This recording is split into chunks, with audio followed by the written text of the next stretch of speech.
நான் முட்டை.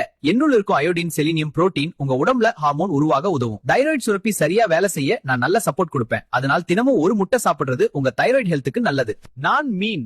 என்னுள்ள இருக்கும் ஒமேகா 3 உங்க உடம்புல இருக்கும் அழற்சியை குறைக்க உதவும். அது தைராய்டு சுரப்பி அமைதியா சரியா வேலை செய்ய சப்போர்ட் பண்ணும். அதனால வாரத்துக்கு 2-3 தடவை மீன் சாப்பிடுறது தைராய்டு ஹெல்த்துக்கு நல்லது. நாங்க பழங்கள்.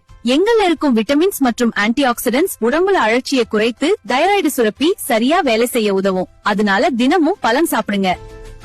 நாங்க நட்ஸ் அண்ட் சீட்ஸ். எங்கள்ல இருக்கும் செலினியம், ஜிங்க் தைராய்டு சுரப்பி சரியா வேலை செய்ய உதவி பண்ணும். எங்களை தினமும் சாப்பிட்டா தைராய்டு ஹெல்த்துக்கு உதவும்.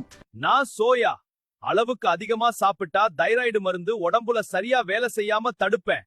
அதனால என்னை அளவோட தான் சாப்பிடணும். நாங்க கூல் ட்ரிங்க்ஸ். எங்கள்ல இருக்கும் அதிகமான சர்க்கரை உடம்புல ஹார்மோன் பேலன்ஸ கெடுக்கலாம். அதனால தைராய்டு ஹெல்த்துக்கு எங்களை அதிகமா குடிக்காதீங்க.